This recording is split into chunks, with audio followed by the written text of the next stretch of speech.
سلام بر دوستان عزیز. امیدوارم که خوب باشید. تو این ویدیو میخوایم با هم به یه سوال خیلی مهم پاسخ بدیم.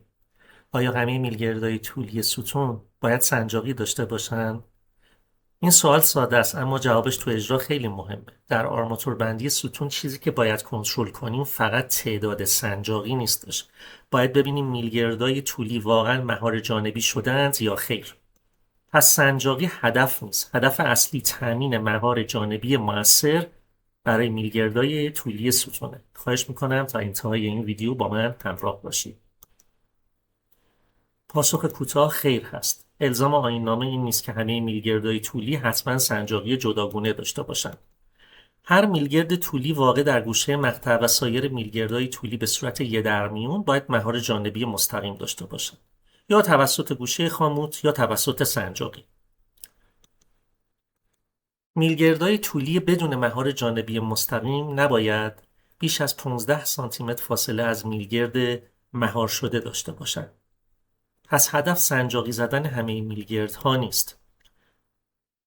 هدف آرایش درست خاموت و سنجاقی برای ایجاد مهار جانبی است. طوری که تو این شکل میبینیم بعضی میلگردها با فاصله کمتر از 15 سانتیمتر الزاماً به سنجاقی مستقل نیاز ندارند، اما میلگردهای دورتر باید مهار جانبی مناسب داشته باشند. برای اینکه اشتباه نکنیم بیایید اول تفاوت خاموت بسته یا تنگ بسته و سنجاقی رو درست بشناسیم. خاموت بسته حلقه پیرامونی که دور میلگردهای طولی ستون رو در بر میگیره. نقش اصلی آن محصور شدگی بتون و مهار جانبی میلگردها است. سنجاقی آرماتور عرضی یک پارچه است که برای مهار جانبی میلگردهای طولی استفاده میشه. معمولا یه سر اون خم 135 درجه و سر دیگر اون حداقل قلاب 90 درجه داره.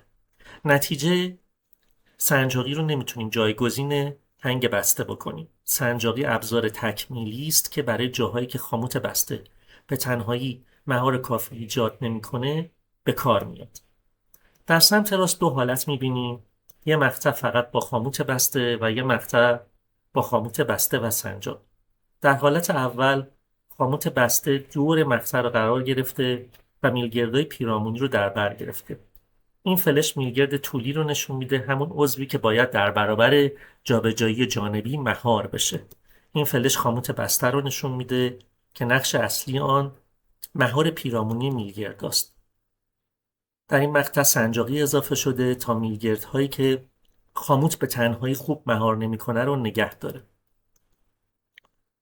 سنجاقی باید به صورت یک پارچه اجرا بشه تا بتونه نیروی مهار جانبی رو به درستی منتقل بکنه. پس در تصویر تفاوت اصلی این است که خاموت بسته عضو اصلی محصور کننده است و سنجاقی عضو کمکی برای تکمیل مهار جانبی. هدف نهایی ایجاد مهار جانبی مؤثر برای میلگرد است. سنجاقی فقط یک ابزار برای تامین این مهار. حالا بیایید مشخص کنیم کدام میلگرد طولی واقعا مهار شده جانبی محسوب میشه. مبنای کنترل ما ACI 318-2025 و آبای 1402 هست. تعریف ساده یه میلگرد طولی وقتی مهار شده جانبی محسوب میشه که توسط گوشه خاموت بسته یا سنجاقی در برابر حرکت جانبی نگه داشته بشه. قاعده اول این هستش که میلگردهای گوشه مقطع و میلگردهای طولی به صورت یه درمیون باید مهار جانبی مستقیم داشته باشن. قاعده دوم اینه که فاصله آزاد میلگرد بدون مهار مستقیم تا میلگرد مهار شده نباید بیشتر از 15 سانتیمتر باشه و نتیجه مهندسی تعداد سنجاقی به تنهایی معیار کنترل نیست. معیار اصلی مهار جانبی میلگرد است. بنابراین سوال درست این نیست که چند تا سنجاقی داریم. سوال درست اینه که کدوم میلگردها واقعا مهار جانبی مؤثر دارن. بیایید ببینیم در اجرا چطور تشخیص بدیم کجاها سنجاقی لازم داره. برای این تصمیم و تشخیص هم ضابطه ما ACI 318 و آبای 1402 هست. قدم اول کنترل میلگردهای گوشه است دوستان. میلگردهای گوشه معمولا باید توسط گوشه خاموت بسته مهار بشن. پس اول ببینیم خاموت واقعا اونها را در بر گرفته یا خیر.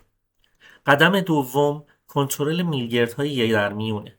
این میلگردها باید مهار جانبی مستقیم داشته باشن.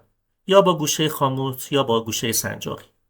قدم سوم کنترل میلگردهای بدون مهار مستقیمه. اگر فاصله آزاد آنها تا میلگرد مهار شده بیش از 15 سانتی متر باشه، حتما باید اونها رو مهار کنیم و راه حل براشون بچینیم.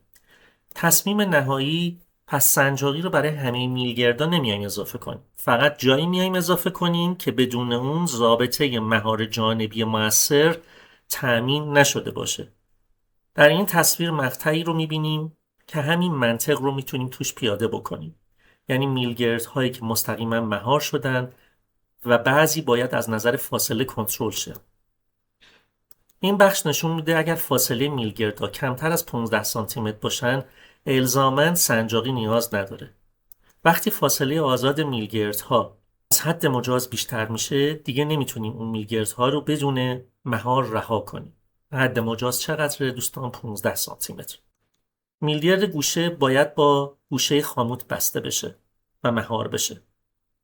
پس کنترل درست قرار گرفتن خاموت در گوشه ها بسیار مهمه.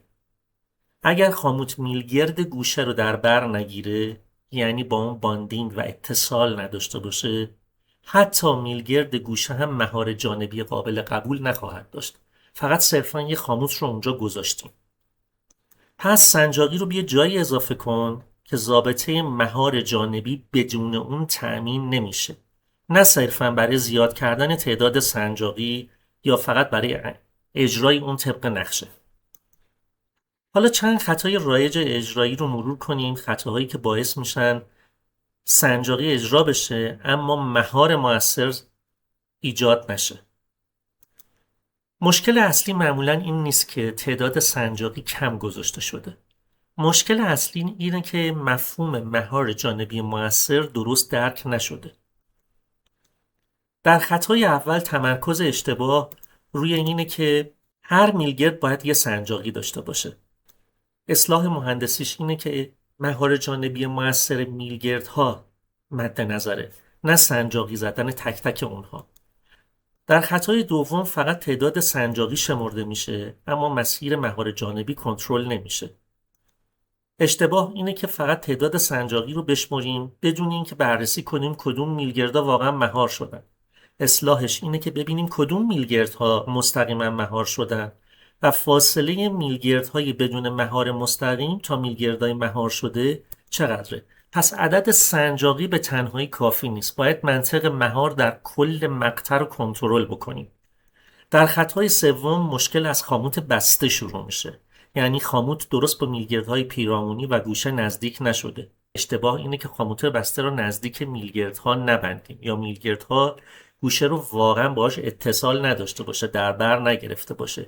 اصلاحش چیه؟ که خاموت‌های بسته باید میلگردهای پیرامونی مخصوصا میلگردهای گوشه رو در بر بگیرن تا مهار جانبی قابل قبول داشته باشیم. در خطای چهارم سنجاقی اجرا شده اما قلاب آن میلگرد طولی رو در بر نگرفته.